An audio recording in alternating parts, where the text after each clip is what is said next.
آج طلاقیں دے دو, آپ کو اپنی مرضی کا فتویٰ مل جائے گا. کچھ بھی کر لو, ہر جگہ آپ کو اپنی مرضی کا فتویٰ مل جائے گا. اور گورنمنٹ میں ہمیشہ ایسے کچھ لوگ سرکاری سطح پہ ہوتے ہیں جس سے گورنمنٹ اپنی مرضی کا اسلام پاس کرواتی رہتی. ایوب خان کے دور میں جب آئلی قوانین بننے تھے, انگریز کے دور میں اسلامی قوانین جو آئلی خاندانی قوانین ہیں وہ ٹھیک تھے, لیکن جناب ایوب خان نے کیا کیا, ان کو چینج کر کے سارا بیڑا ہی غرق کر دیا, نکاح طلاق کے حکام کا بیڑا غرق کر دیا. یہاں علماء نے احتجاج کیا یہ تو قرآن و سنت کے خلاف ہیں, تو مصر سے ایک مولوی صاحب امپورٹ کیا ایوب خان نے, وہ جو بڑے لبرل قسم کے تھے, غامدی ٹائپ کے مولانا تھے, وہ مصر سے امپورٹ ہوئے, لے کے ٹھپا لگوا کے بیڑا, بول لو نا یار, آئلی قوانین کا بیڑا غرق کر دیا, طلاق کے حکام, عدت کے حکام ایسی کی تیسی کر دی. لیکن وہ مارکیٹ میں چلے نہیں, پبلک مانتی اب بھی نہیں ہے اس کو. پھر جنرل مشرف کا دور آیا. اب یہ جو خلا ہے اس میں بھی میں کئی بار بتا چکا ہوں, اس کی ایک شریعت میں ایک پروسیس ہے. طلاق کا حق اللہ نے مرد کو دیا اختیار, عورت کو نہیں دیا. چند صورتوں میں جج کو دیا ہے, لیکن وہ سارا جنرل مشرف نے کیا کیا, بیڑا غرق کر دیا. مکمل عورت کو طلاق کا اختیار دے دیا گیا ہے. جب بھی جائے خلا لے, پتلی گلی. ایک چھوٹا سا واقعہ بتا دوں ہو کیا رہا ہے سوسائٹی میں, پھر میں آگے اپنے ٹاپک کی طرف آؤں گا. جنرل مشرف صاحب نے جو حرکت کی کہ مکمل جب بھی عورت کورٹ میں جائے گی نا, جب چاہے گی جج پابند ہے اس کو خلا کی ڈگری دینے پر. اس کے اب سائڈ افیکٹ کیا ہونا شروع ہو گئے. ایک کیس آیا چند دن پہلے, ایک آدمی کی شادی ہوئی, بچہ ہوا, بیگم سے بڑی محبت تھی, 2-3 کروڑ کی جائیداد بیگم کے نام کر دی. لوگ کر رہے ہوتے ہیں کہ یار میرا تو جینا مرنا تمہارے ساتھ ہے, اچھے لوگ کر دیتے ہیں یہ کام, ہم ہنسی خوشی زندگی گزاریں گے, یہ کیا میری پراپرٹی تمہاری, یہ کیا ہوتا ہے بس تمہارے نام سے لے لی. آج بھی بہت لوگ کرتے ہیں. بیگم صاحبہ کے پاس جب اتنی ساری پراپرٹی آ گئی, بچہ بھی ہو گیا, بیگم صاحبہ گئی کورٹ, خلا کی ڈگری لے کے پتلی گلی سے. کورٹ کہتی ہے مہر واپس کر دو. مہر 25,000 چل رہا ہے مارکیٹ میں. مہر کیا چل رہا ہے, 25,000. 1 سال پہلے نکاح پڑھاتا تھا اس کو بھی 25,000 تھا, اب بھی کیا ہے 25,000 میں 2 گٹکے نہیں آتے میرے بھائی, لیکن وہ چل رہا ہے 25,000 روپے. 2-4 گٹکے کی قیمت آپ سمجھ لو. ابھی تو میں مہمانوں کو چائے پلاتا ہوں نا, تو جو بل بن کے آ رہا ہے مجھے لگ رہا ہے اپنی اتنی مہنگی چائے ہو گئی ہے, پلانا چھوڑیں گے نہیں انشاءاللہ, آپ کوئی غم نہ کریں. لیکن اس نے جب بل بنایا نا ہمارے گارڈ نے کہ یار یہ, میں نے کہا یہ کیا میں نے کیا منگوایا ہے, کیا میں نے ولیمہ کیا ہے کیا نہیں, یہ چائے 150 روپے کا کپ چائے کا یار. حالانکہ پہلے کپ ٹوٹل 150 روپے کا آتا تھا, اب اس میں صرف چائے 150 کی آ رہی ہے. تو خیر باتیں ادھر ادھر بہت ہونے لگتی ہیں. تو انہوں نے کیا کیا, اپنی بیگم کو 1.5-2 کروڑ اور یہ سب ماشاءاللہ, بیگم صاحبہ نے تھوڑے دن میں کہیں سیٹنگ, یا ویسے ہی سیٹنگ نہیں بھی ہوئی ہوگی, خلا لیا, وہ 1.5 کروڑ بھی گئے کیونکہ پلاٹ تو اس کے نام ہے. اور الٹا بچے کا نان نفقہ خرچہ بندوا دیا 18 سال کی عمر تک. اب کون مکھنچو دے گا یہ خرچہ, یہ شوہر دے گا. کیا بولوں اس بیچارے کو میں, جبکہ تربیت اس بچے کی ماں کی مرضی سے ہوگی. سمجھ میں آ رہی ہے بات, تربیت کس کی مرضی سے ہوگی, ماں کی مرضی سے ہوگی. خرچہ یہ دے گا, کنٹرول کس کا ہوگا, ماں کا ہوگا.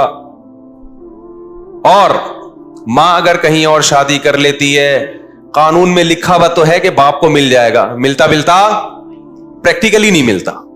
باپ کو یہ ثابت کرنا پڑتا ہے کہ میں, وہ ثابت کرنے میں بچہ 18 سے بڑا کا ہو جاتا ہے اور باپ کے سر کے بال گر کے ختم ہو جاتے ہیں.